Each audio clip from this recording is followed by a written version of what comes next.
क्या मृत्यु के बाद परिवार का रिश्ता बना रहता है या सारे रिश्ते टूट जाते हैं? ये सवाल जितना भावुक है उतना ही रहस्यमय भी।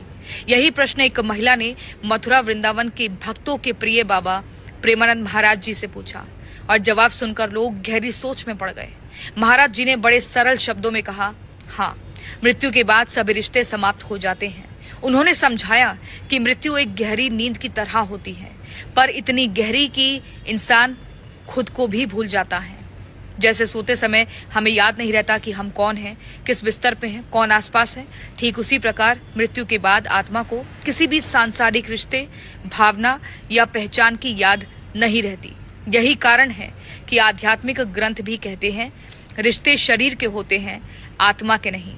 आत्मा तो बस अपनी यात्रा पर आगे बढ़ जाती है, बिना किसी बोझ, बिना किसी बंधन के। ये उत्तर सुनकर एक कड़वा सच भी समझ आता है, जीवन का हर रिश्ता यहीं के लिए है। इसलिए जब तक साथ हैं, प्यार दीजिए, समय दीजिए, सम्मान दीजिए, क्योंकि आगे सिर्फ आत्मा है और उसकी यात्रा।